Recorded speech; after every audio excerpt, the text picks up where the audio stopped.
नमस्कार दोस्तों, मेरा नाम डॉक्टर नगेंद्र यादव है।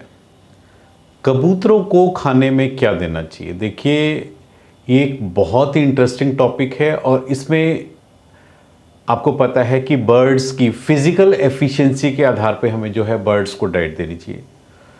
कई बार क्या होता है, बर्ड्स काफ़ी कमज़ोर होता है, उसके हिसाब से उसकी डाइट में कुछ ऐसी स्पेसिफिक चीज़ें होती हैं जिससे कि बर्ड्स का वेट बढ़ता है। उसकी चीज़ में, उसकी डाइट में वो चीज़ ज़्यादा ऐड करनी चाहिए। यदि आपको अपने बर्ड्स को ब्रीडिंग पे लगाना है, आपको पता है कि ब्रीडिंग के अंदर कबूतरों के अंदर जो चर्बी होती है, फैट जो है अच्छा नहीं होता है। ऐसी परिस्थिति में हमें बर्ड्स की उस डाइट में से स्पेसिफिक, ये बताऊंगा बाद में क्या चीज़ है, उसको आप रिड्यूस कर दीजिए, क्योंकि वो चीज़ पार्टिकुलर बॉडी के अंदर केवल फैट डिपॉजिट करती है। बाकी बर्ड्स को हमेशा कोशिश करनी चाहिए, कबूतरों को हमेशा एक मिक्सचर डाइट देनी चाहिए। अमूमन आपने देखा होगा कि कबूतरों को अक्सर हम लोग जो ज़्यादातर खाने के अंदर देते हैं वो है बाजरा। अब बाजरे की हम बात करें, गर्मियों के अंदर आपको पता है कि बाजरे का तासीर जो है काफ़ी गर्म होता है, यानी एक तो गर्मी है और ऊपर से आप कबूतरों को गर्मी में खाने के लिए दाना दे रहे हो तो ऑटोमेटिक और ज़्यादा गर्मी प्रोड्यूस करेगा। इसलिए सीज़न वाइज भी हमें कुछ सीड्स की मात्रा को कम ज़्यादा कर देना चाहिए। कोशिश करनी चाहिए कि गर्मियों के अंदर यदि आप बाजरा दे रहे हो तो उसको रात भर पानी में सोख करके सुबह उसको मतलब पानी में से निकाल करके, छान करके, जब उसका पानी निकल जाए वो आप अपने बर्ड्स को दीजिए।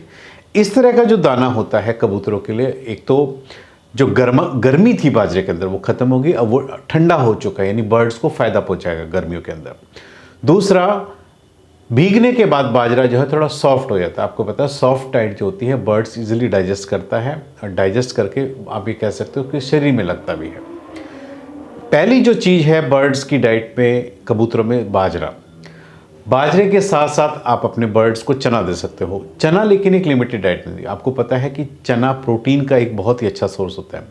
चने में बहुत ज़्यादा ताकत होती है। चना आप दो तरीके से दे सकते हो, एक तो आप अपने दाने के अंदर मिक्स करके दे सकते हो, दूसरा आप चने को थोड़ा सा अंकुरित करके या रात भर पानी में भिगो करके भी आप अपने बर्ड्स को दे सकते हो। इस तरह की जो डाइट होती है, देखिए कोई भी दाना है, कोई भी सीड्स है, भीगने के बाद ऑटोमेटिक उसका नेचर चेंज हो जाता है। नेचर चेंज होने से क्या है, बर्ड्स जब उसको डाइजेस्ट करता है तो ऑटोमेटिक आप मान के चलिए उसका जो रिजल्ट्स है उसमें आपको काफ़ी चेंजेस देखने को मिलेंगे, या काफ़ी आप ये कह सकते हो वो चीज़ जो है ईजिली डाइजेस्ट हो जाती है, पक्षी के शरीर को ज़्यादा लगती है।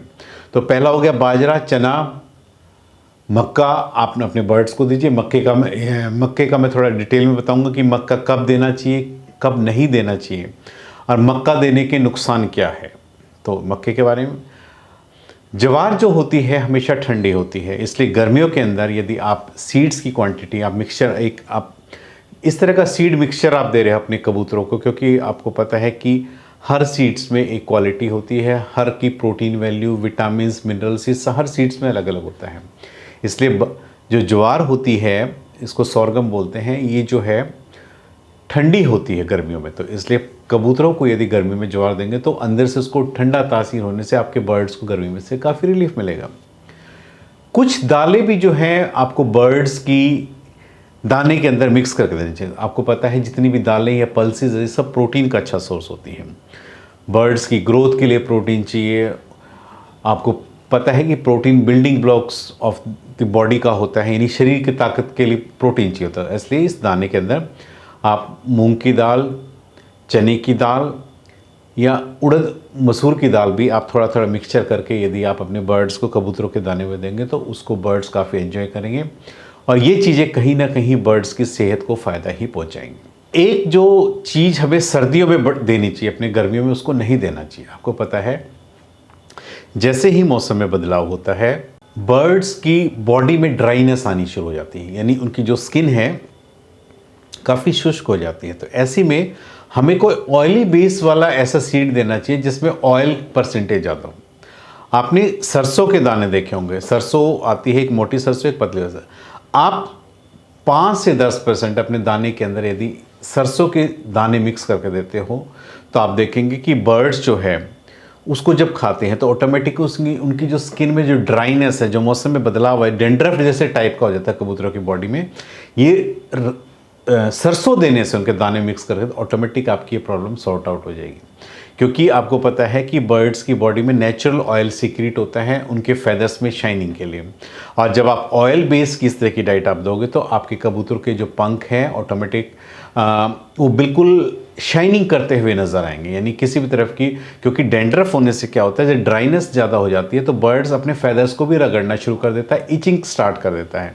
इसलिए ऑयल का कंटेंट होना उनकी डाइट में बहुत ज़्यादा ज़रूरी है। और ये जो सब है उसको रिप्लेसमेंट जो आप कह सकते हो, ये सब जो है सरसों यदि आप उसकी डाइट में ऐड करते हो तो आपको इस तरह की जो स्किन से रिलेटेड प्रॉब्लम है या डेंड्रफ से रिलेटेड प्रॉब्लम है, यदि आप अपने कबूतरों की डाइट में सरसों देते हो तो आपको बिल्कुल भी नहीं मिलेगी और आपके बर्ड्स के फैदर, कबूतरों के फैदर एकदम से बिल्कुल हेल्दी बने रहेंगे। मक्का देने के साइड इफेक्ट क्या है? हालांकि मक्का में कुछ क्वालिटीज़ भी हैं। आपको पता है कि मक्का प्रोटीन का एक बहुत अच्छा सोर्स है और बर्ड्स इसको खाते भी बड़े खुश होकर के हैं। यानी आप 2-3 सीड्स की चॉइस यदि बर्ड्स को देते हैं उसमें मक्का होता है तो आप देखेंगे कि बर्ड्स की जो पिकिंग पावर होती है मक्का को ईजिली उठाता है क्योंकि इसको पसंद है, प्रोटीन ज़्यादा होता है। आपको पता है कि बर्ड्स मक्का के अंदर जो है बीटा कैरोटीन होता है। अब बीटा कैरोटीन जो है आइज़ के लिए सबसे बेटर होता है और हमारे कबूतरों को आई साइट हमेशा अच्छी होनी चाहिए, क्योंकि आपको पता है कि आपने अपने कबूतर उड़ान में लगाने हैं, रेसिंग में लगाने हैं, तो उसमें क्या है,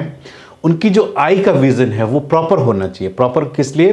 क्योंकि जो बर्ड्स उड़ते हैं आसमान में, काफ़ी ऊंचाई पर उड़ते हैं, तो ऑटोमेटिक जब आप उनको नीचे से बुलाएंगे तो ऑटोमेटिक वो आपको देख करके आपकी तरफ आ जाएंगे। तो जब उनकी आइज़ का विजन प्रॉपर होगा, ये बीटा कैरोटीन होने की वजह से मक्का में आपका बर्ड्स जब वो लेता रहेगा तो उसकी आइज़ 100% ओके रहेगी, उसको दूर का अच्छे से नज़र आएगा और आपके बुलाने पर वो ईजिली आ जाएगा। मक्का के अंदर जो है फाइबर कंटेंट ज़्यादा होता है। यदि आप अपने सब दानों के साथ मिक्स करके मक्का को देते हो तो ये क्या है, डाइजेशन प्रॉपर को बहुत इजीली कर देता है। यानी आप जो भी सीड्स का मिक्सचर दे रहे हो उसको डाइजेस्ट करने में फाइबर क्या करता है कि फाइबर कंटेंट जो है डाइजेस्टिव सिस्टम में जाकर के हर चीज़ को इजीली डाइजेस्ट कर। मक्का में प्रोटीन होता है और आपको पता है कि प्रोटीन बर्ड्स की ग्रोथ के लिए बहुत अच्छा होता है। जो छोटे यंग वंस बेबी होते हैं, कबूतर के जो छोटे चूजे बच्चे होते हैं, यदि आप उनको मक्का को ग्राइंड करके आप उनके पेरेंट्स को देते हैं, वो अपने बच्चों को भराते हैं, तो आप देखेंगे कि बच्चों की ग्रोथ बहुत जल्दी होती है, बच्चों का वेट बड़े जल्दी बढ़ता है, क्योंकि प्रोटीन बच्चों की मिनिमम रिक्वायरमेंट होती है ग्रोथ के लिए।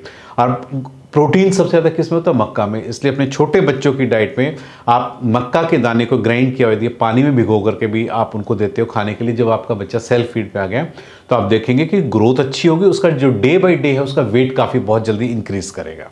बर्ड्स को सर्दियों में बचाने के लिए, क्योंकि आपको पता है कि यदि बर्ड्स की शरीर में चर्बी होगी यानी फैटी होगा तो आपका बर्ड्स अपने आप को सर्दी से बचा पाएगा। मक्का के अंदर जो है प्रोटीन या फैट कंटेंट बहुत ज़्यादा होता है। यदि आप किसी ऐसी सिटी में रहते हो जहाँ पे सर्दी का टेम्परेचर मतलब पूरे साल में ज़्यादा रहता है, आप अपने बर्ड्स को खाने में मक्का दीजिए। मक्का में फैट परसेंटेज ज़्यादा होती है। ये जो चर्बी होती है आपके शरीर में जाकर के डिपॉजिट होना शुरू हो जाती है, और जब बर्ड्स की बॉडी में फैट डिपॉजिट रहेगा तो वो क्या है, बर्ड्स को ठंड से बचाएगा। तो इसलिए अगर किसी आप ऐसी जगह पर रहते हो जहाँ पे ठंड बहुत ज़्यादा होती है तो आप अपने बर्ड्स की डाइट में मक्का दीजिए, ताकि उसको खाने से बर्ड्स के शरीर में गर्मी बने रहे और आपका जो कबूतर है, जो भी पक्षी है, वो अपने आप को सर्दी से बचाने में सक्षम रहे। सर्दियों के अंदर जो है आपको कॉर्न या मक्का की मात्रा बढ़ा देनी चाहिए और ऑटोमेटिक जो है गर्मियों के अंदर ऑटोमेटिक आपको कर देनी चाहिए, क्योंकि पता है कि हमें सिर्फ चर्बी की ज़रूरत या फैट की ज़रूरत उनको केवल सर्दियों में होती है। एक यदि आपके पास ब्रीडिंग पेयर है, देखिए उसमें आप बिल्कुल मक्का मत दीजिए, क्योंकि आपको पता है कि जो ब्रीडिंग पेयर होता है उसमें बहुत ही 5% के आसपास मक्का उसकी डाइट में रखें, क्योंकि आपको पता है ज़्यादा मक्का देने से जब आपकी बर्ड्स की फीमेल की बर्ड्स की बॉडी में चर्बी डिपॉजिट हो जाएगी, एक तो बर्ड्स में ब्रीडिंग से रिलेटेड प्रॉब्लम ज़्यादा होती है, तो उसका ओवरी के ऊपर जो फैट डिपॉजिट होता है, ओवुलेशन नहीं हो पाता है। यानी आपकी फीमेल में आप ये कह सकते हो कि प्रजनन से संबंधित जो बीमारियां हैं काफ़ी होगी। कई बार क्या होता है, बर्ड्स अंडे नहीं दे पाती या आपका बर्ड्स जो है मीटिंग में दिक्कत करता है एक्सेस फैट डिपॉजिट होने की वजह से। आपका कबूतर में चर्बी बहुत ज़्यादा डिपॉजिट होगी, आपका जो मेल बर्ड्स है कबूतर वो मीटिंग प्रॉपर नहीं कर पाता। फीमेल में यदि ज़्यादा चर्बी है, ज़्यादा कॉर्न देने से, मक्का देने से, तो ऑटोमेटिक क्या है, फीमेल कई बार क्या है एग ले नहीं करती, या प्रॉपर मीटिंग ना होने से आपकी फीमेल जो मीटिंग तो होगी नहीं, उस टाइम जो अंडा देगी उस अंडे के अंदर बच्चा नहीं होगा, वो अनफर्टाइल है हुआ। इसलिए ब्रीडिंग पेयर के अंदर आपको कॉर्न की कितनी मात्रा देनी है इसका विशेष ध्यान रखना चाहिए, क्योंकि हम इस तरफ ध्यान हमें चाहते हैं कि हमारा कबूतर जितना ज़्यादा हेल्दी होगा उतना अच्छे हेल्दी अंडे देगा, लेकिन ऐसा नहीं है। ज़्यादा फैट डिपॉजिट होने से कहीं ना कहीं इसकी रिप्रोडक्शन पावर को जो है बर्ड्स की कोई अफेक्ट करता है ज़्यादा फैट डिपॉजिट होने से। इसलिए मक्का इस तरह ब्रीडिंग पेयर में बहुत ही सावधानी के साथ आपको देनी चाहिए और इसका ध्यान भी रखना चाहिए कि कितनी परसेंटेज लिमिट तक हम मक्का अपने बर्ड्स को दे सकते हैं। आज मैंने इस वीडियो के माध्यम से आपको बताया है कि कबूतरों को हमें खाने के अंदर दाने में कौन कौन से दाने चाहिए, कौन कौन से दाने की क्या विशेषता है, कौन से दाने देने से हमें बर्ड्स को फ़ायदा होता है, या कौन से दाने को हमें उसके सीड्स के अंदर कम मात्रा में देना चाहिए। उम्मीद करता हूं कि आपको मेरा वीडियो पसंद आया होगा। यदि आपको मेरा वीडियो पसंद आया तो प्लीज़ मेरे चैनल को सब्सक्राइब कीजिए। धन्यवाद।